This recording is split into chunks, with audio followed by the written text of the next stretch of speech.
A veure, bona tarda. Bona tarda a tothom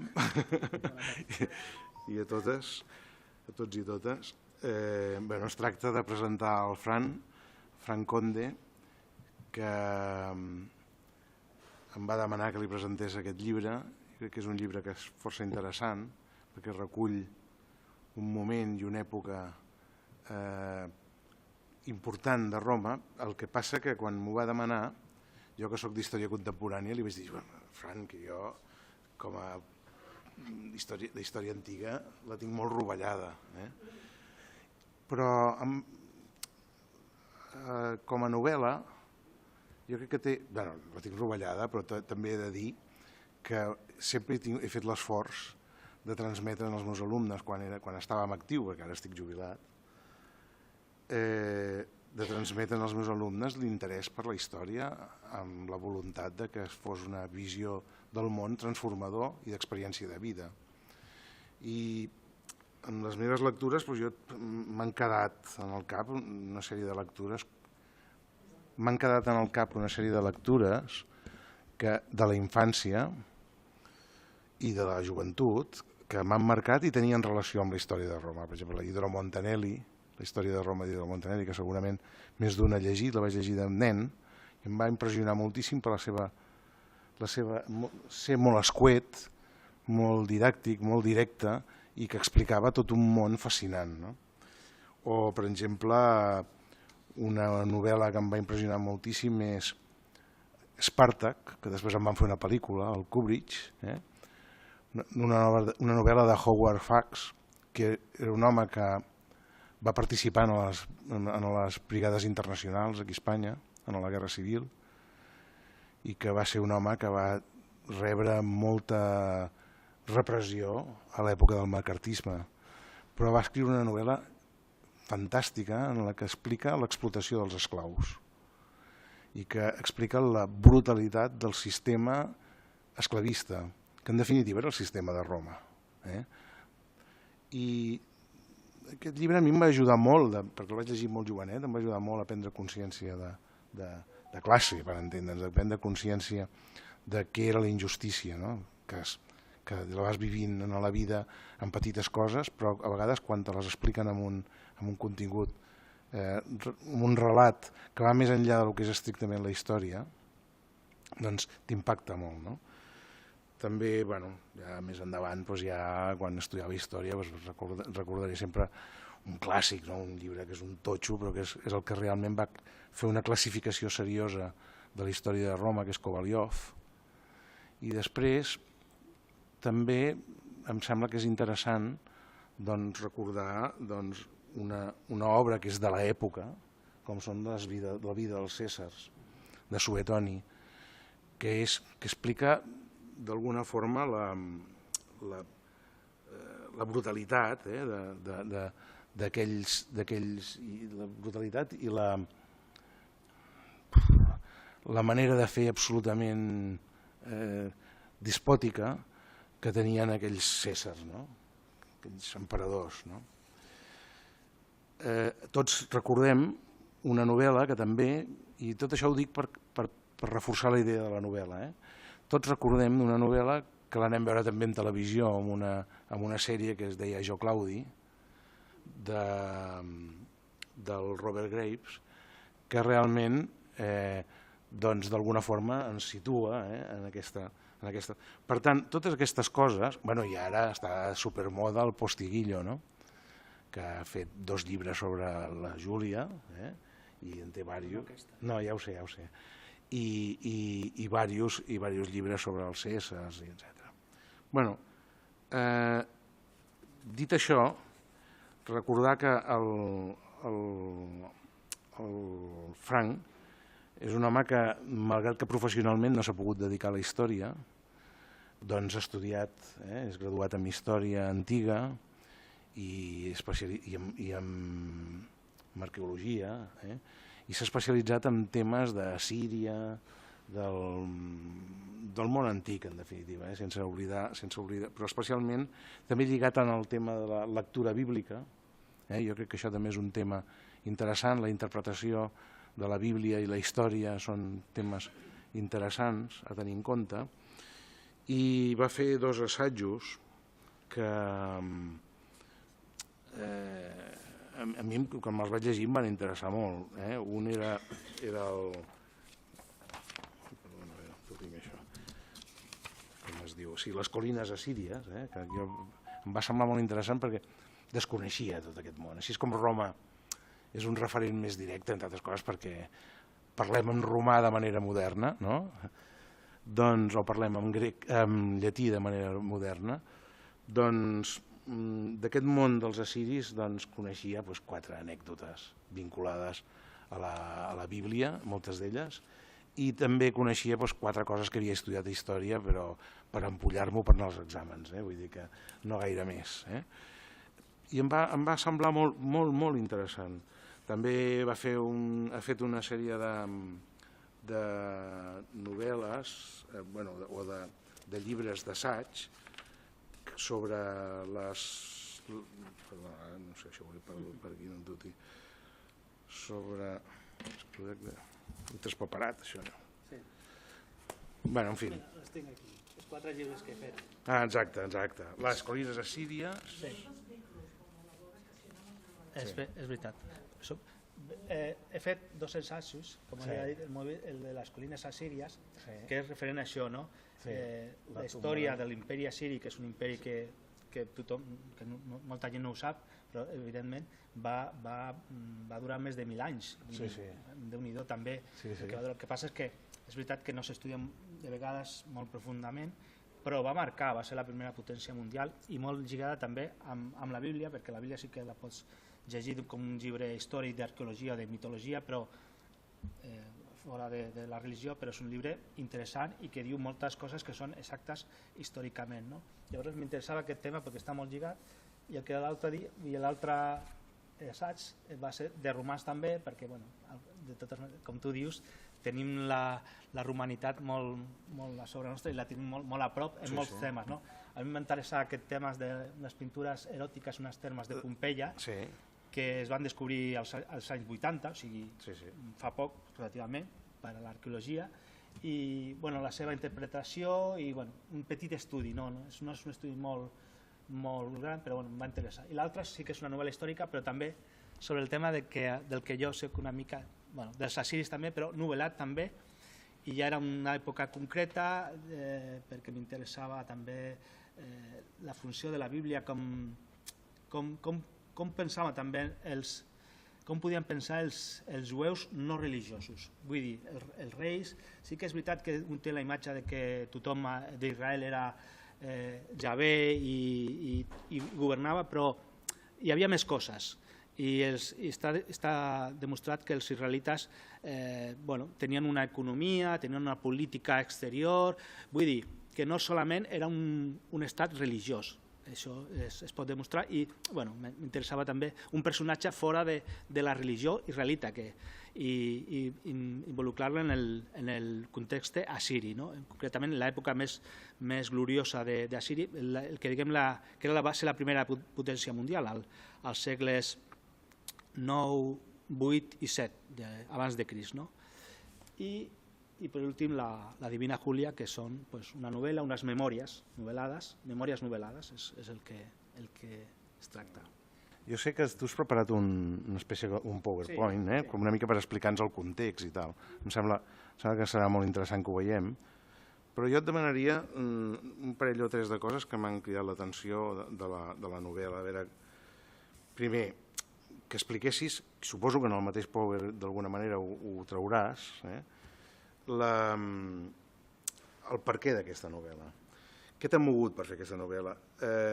T'ha mogut la idea d'escriure sobre aquest personatge estrictament i la seva història, o t'ha mogut més l'aspecte de les passions, les relacions humanes, l'aspecte més humà, que està molt present també aquí, que està molt present.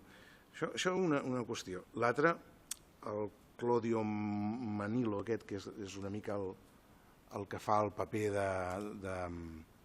d'introductor, el que et va explicant la història,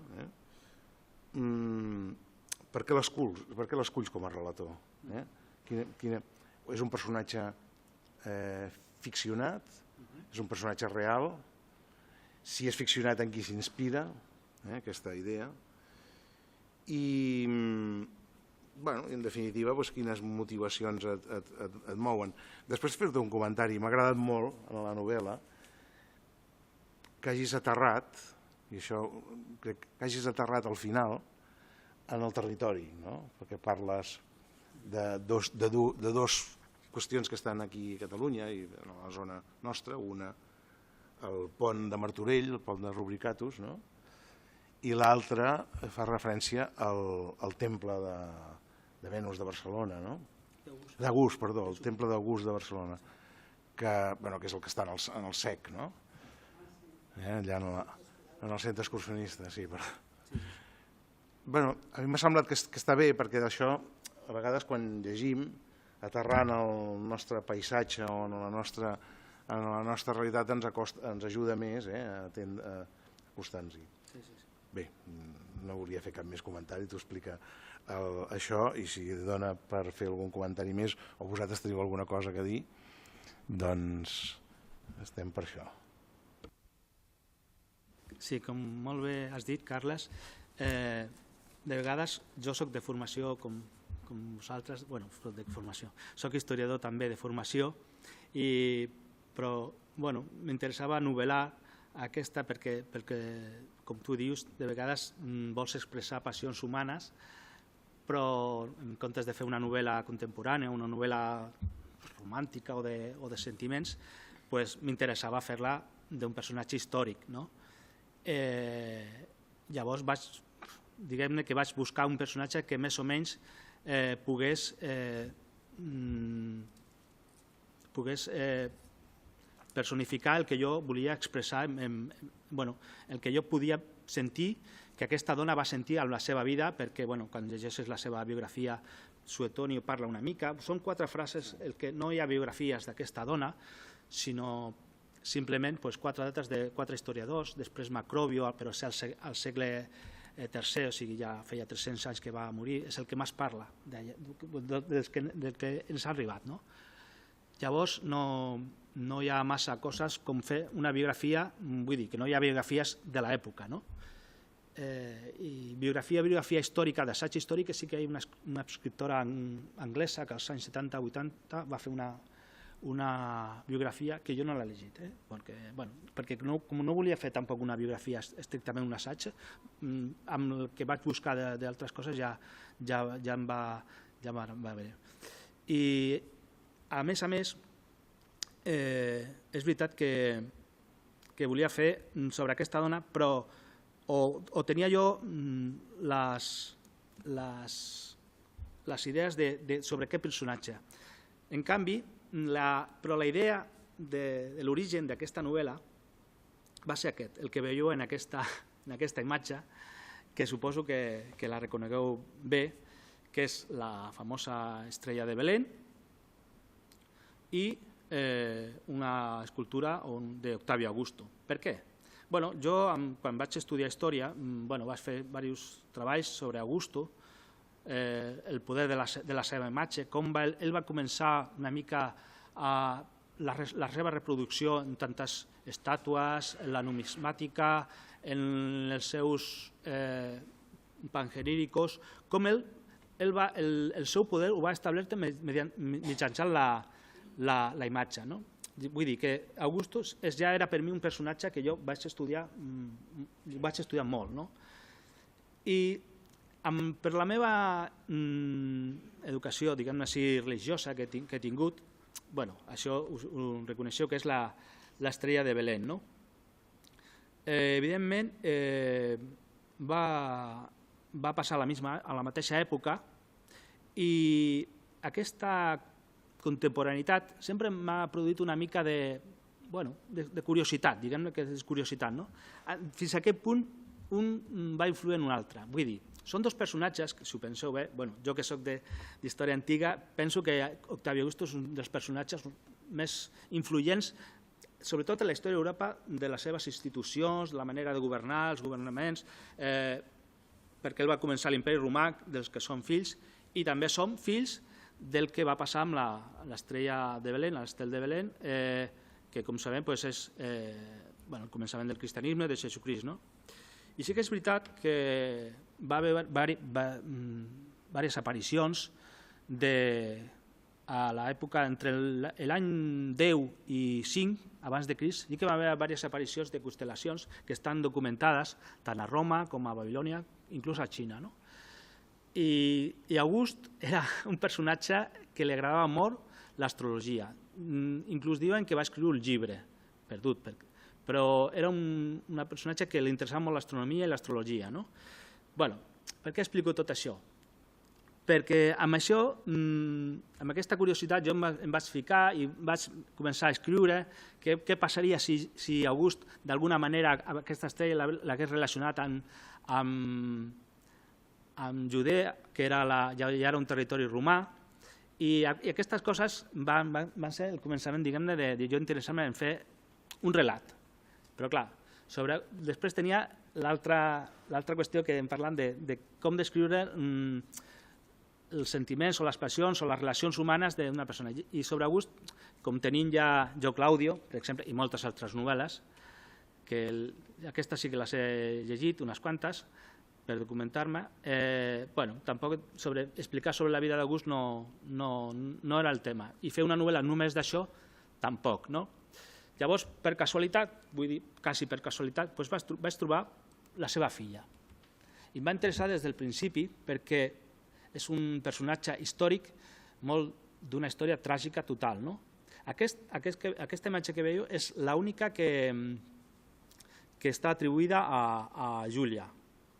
Júlia Major, perquè encara no tenien cognoms les dones, i només és Júlia Major, Júlia Minor, o sigui, les dones no tenien aquest cognom. El nom de la família. Sí, el nom de la família. I aquest bust està al Museu de Berlín i és del segle I abans de Crist i és l'únic que està reconeixet com el que està atribuït a què és ella. Suposo que també és una imatge idealitzada, però més o menys podem fer-nos una idea de com era realment físicament. I llavors, la història de com començo jo, el que tu dius, el que tu has dit sobre aquesta dona, el Claudio Manilio, diguem-ne que va ser com, jo el poso com el seu instructor de la infància i després la retroba quan ella està exiliada a una illa Pandatària, una illa petita a Itàlia, i després a Reggio Calabria, al sud d'Itàlia. El seu pare la va desterrar per immoral. Llavors, a la novel·la explico totes les seves memòries. Primer vaig escriure el llibre en primera persona, com si fos ella l'escriptora. Va agradar, i ho tinc, però després vaig pensar que per segons què coses...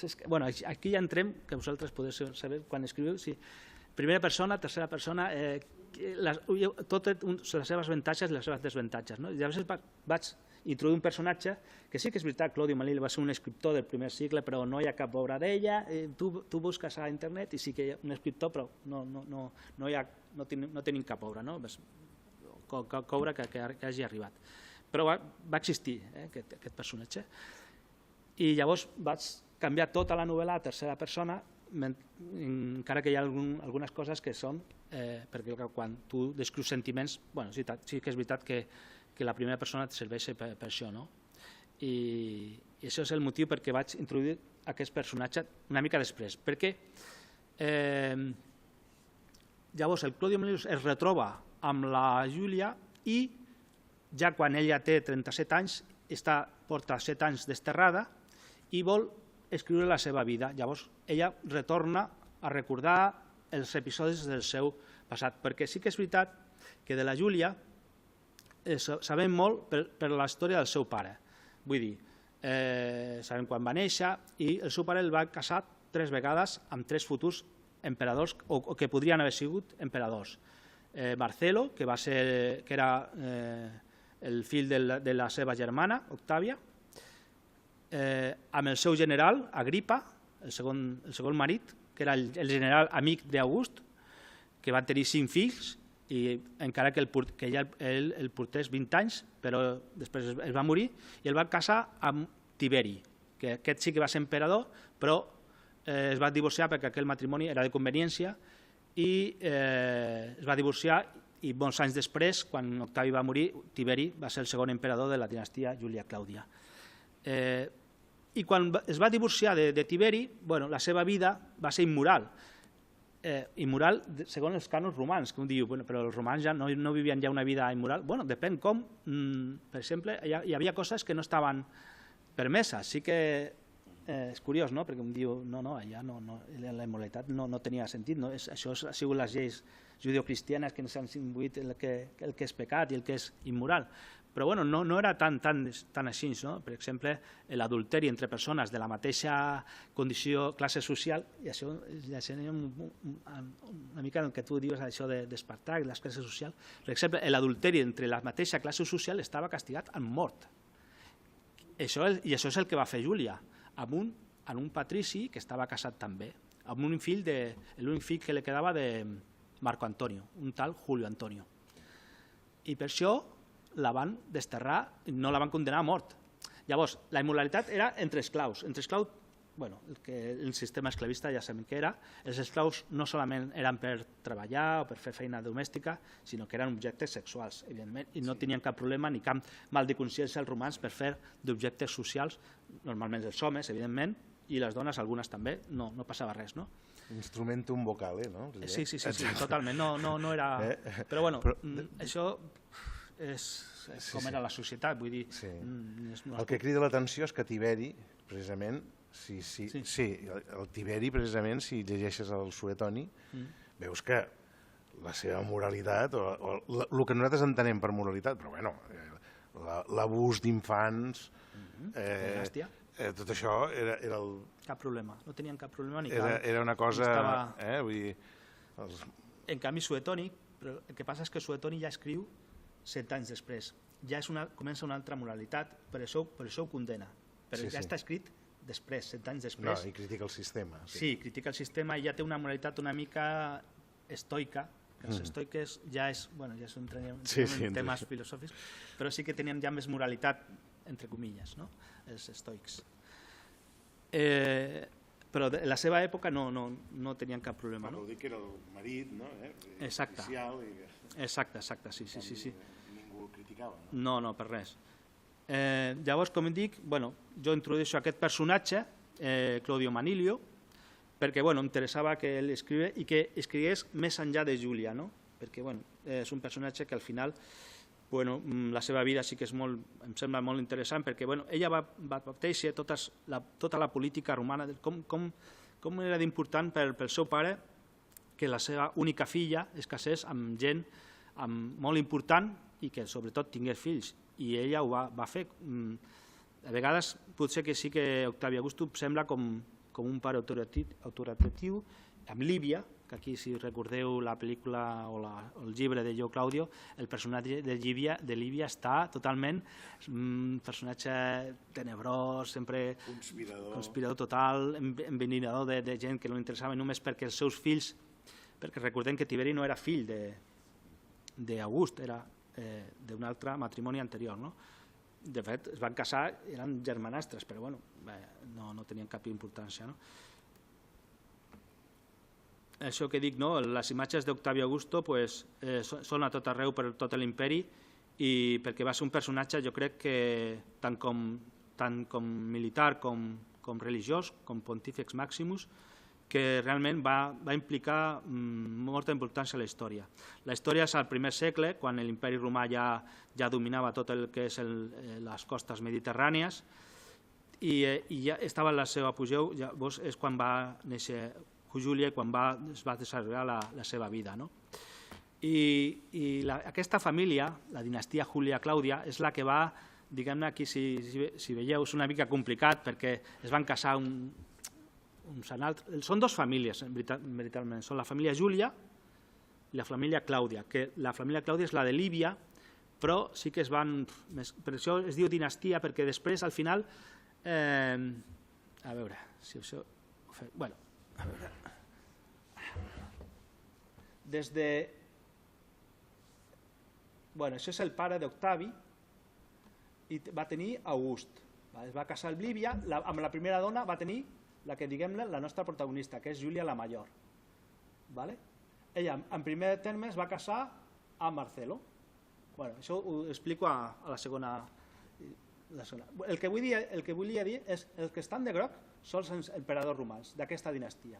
Llavors, és veritat que és una dinastia que al final es té que dir Júlia Clàudia perquè les combinacions, al final, per exemple, Calígula era de les dues famílies, perquè era net de Lívia i net també de la nostra Júlia, i l'últim, Claudio, i després Neró.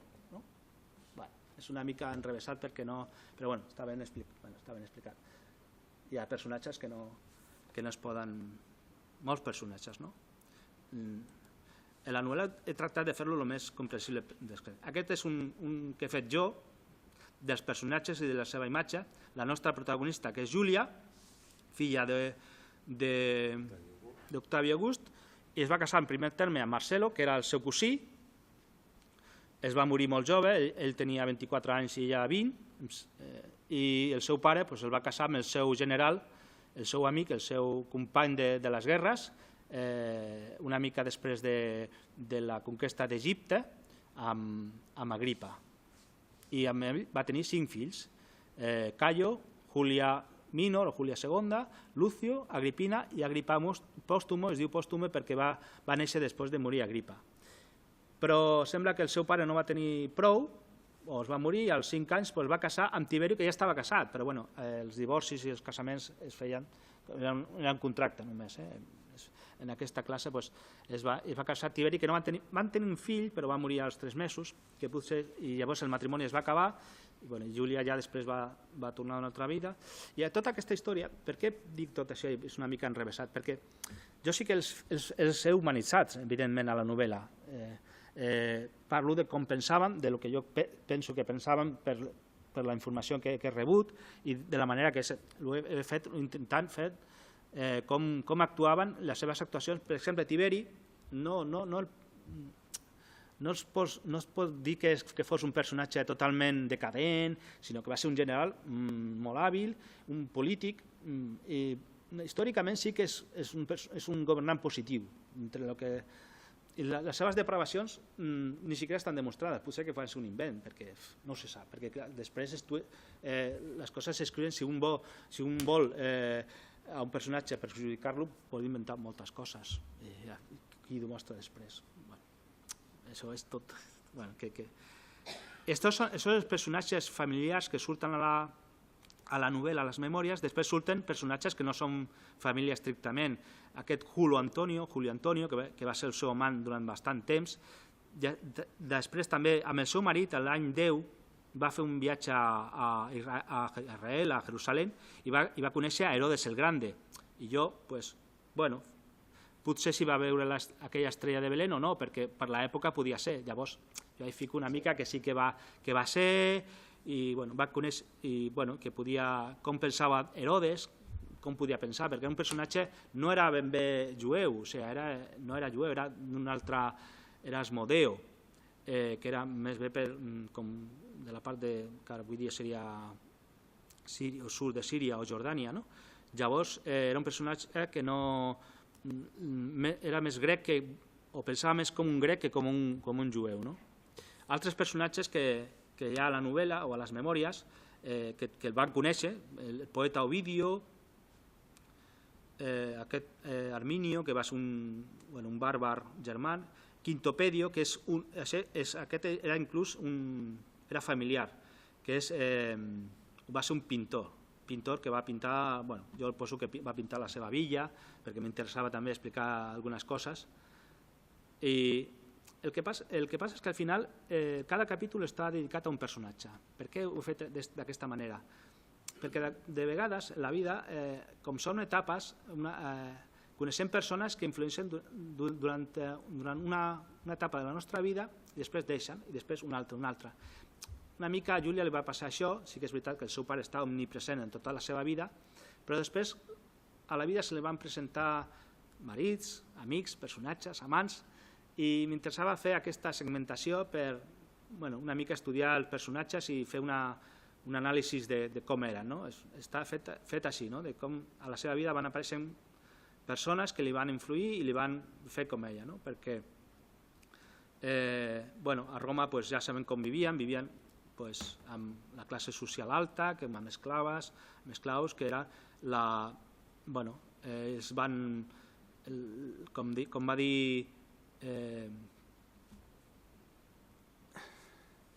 va dir un escriptor, balnea vina Venus corruptum corpora nostra set, vitam facum balnea vina Venus.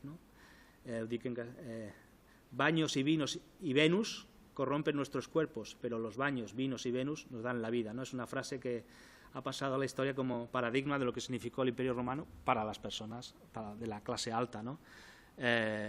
Evidentemente tenían una vida de banquets, de vida de festas, de joia, perquè era una minoria que es podia permetre això. I Júlia va arribar a tot això i va viure tot això. Una cosa que se m'ha oblidat és el títol, que és Divina. Per què l'he posat Divina? Perquè va començar, sí que és veritat que va començar un procés de divinació d'aquesta dona, però després es va, amb la seva ser desterrada, ja va corrent. Sí que és veritat que August sí que va ser un déu, Lívia és una deessa, va ser divinitzada, perquè els romans, com els grecs, no, els grecs no el feien això, de divinitzar homes, però els romans sí. Els romans després... Els déus eren humans, però no... Sí, els grecs, no? Sí, és veritat, sí. Però no, van començar amb Alejandro, però abans d'Alejandro no. Que per cert, Alejandro, tu dius que quan l'August segella l'expulsió de la seva filla amb el segell, porta el segell d'Alejandro. Sí, perquè això ho diu la història, ja no sabria quin historiador, però sí que quan va anar a conquerir Egipte i Marco Antonio i Cleopatra es van suïcidar, va anar on estava, que era el temple de Sigua o no sé on, i allà estava el segell d'Alejandro i el va agafar a la tumba d'Alejandro, o Alejandria. Crec que estava aquest santuari de Sigua, que està al centre d'Egipte, i va agafar l'anell i ja va el tenir per sempre. Sí, en aquell moment encara Alexandre era un personatge admiradíssim per l'imperi romà. Clar, era l'exemple de conqueridor màxim, clar. Sí, és veritat. Sí, tenien el seu exemple, i tots els emperadors van voler reflexar-se en Alexandre, això és veritat, sí. Això és la vida una mica dels romans, vivien bé, amb les cases aquestes molt luxoses, de domus, amb els seus jardins, els banys, el satrium, que és el pati central, i la seva vida sí que és veritat que han deixat testimoni de que la seva vida de la classe alta, tot això ho poso perquè veieu com va ser la vida de Júlia, el seu hàbitat natural. I també en aquesta època no tenien problema de fer, com vaig dir ahir, les pintures eròtiques com a expressió de llibertat. En Roma no va ser cap problema, no fou considerada com algo pecaminoso, al contrario, a la espiritualidad. Como va a decir Ovidio, dice: si en esta ciudad de Roma alguien no conoce el arte de amar, que lea mis páginas y ame ilustrado por mis versos. I això també ho va reflexar la pintura, no van tenir cap problema en pintar, això són pintures de Pompeia, en totes les situacions eròtiques, però això no és pornografia per ells, sinó que va ser més bé com una expressió també de terapèutica, vull dir, per ells reflexaven simplement que es podien riure d'aquestes coses i no tenia cap problema. I això podia espantar el mal d'ull. Sí, és una teoria que moltes... perquè això no es podien excitar a persones que tenien el sexe a l'abast tan fàcilment. Això no era per excitar. Llavors tenia una altra... Era per riure, curiosament. Està fet per... Això són algunes teories que m'agraden, que jo potser les comparto. I tota la família sí que tenim un monument, que és l'altar, l'Ara Pacis, a Roma, que sí que hi ha estat tota la família reflexada, com símbol del tot el poder d'aquesta família, hi ha molts símbols de l'imperi romà, i de com August va deixar, diguem-ne, els atributos de pontífex màxim, i tota la família està reflexada en aquest monument. Això és el que tenim. August va voler que els seus nets, tant Cayo com Lucio, els succeeixen, però no, van morir joves, que és la tragèdia que explico a la novel·la, de que com no va poder succeir i després va tenir que delegar el seu poder a Tiberi, el seu fillastre, que ell no volia aquest home, però ja no tenia més consanguini, ningú descendent, encara que Roma oficialment era una república, però perquè hi va ser sempre una república, de fet, no va ser un regne, perquè ells la paraula regne la tenien com no la volien per res. A la primera època, no? Sí. Les primeres èpoques sí que havia estat un regne. Sí, clar, però com van derrocar, va ser una república i després un principat. Van utilitzar aquesta paraula, principat.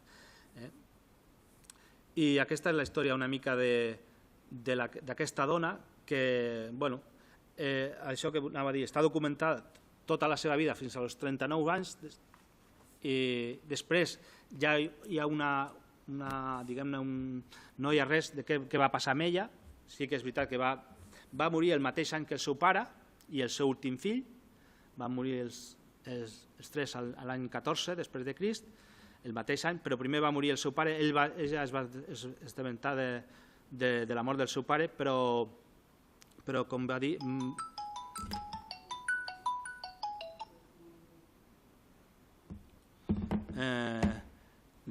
estava desterrada al sud d'Itàlia. Aquest és un quadre, és l'únic quadre que jo he trobat, és modern, que representa a Júlia en el primer desterrament.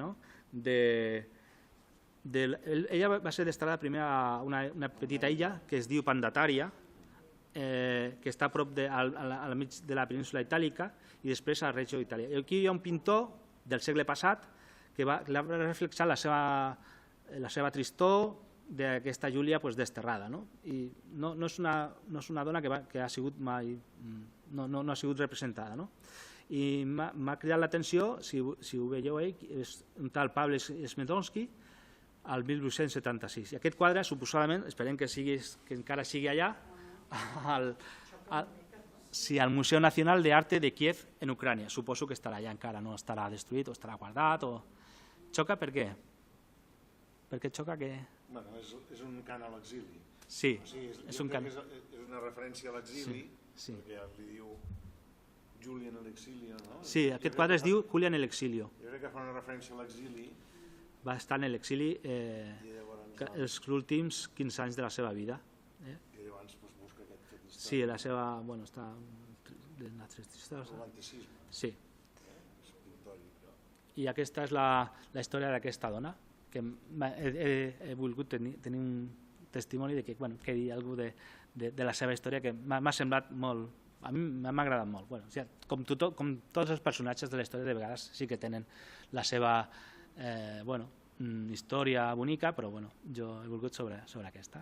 I moltes gràcies. Molt bé, ha estat molt interessant.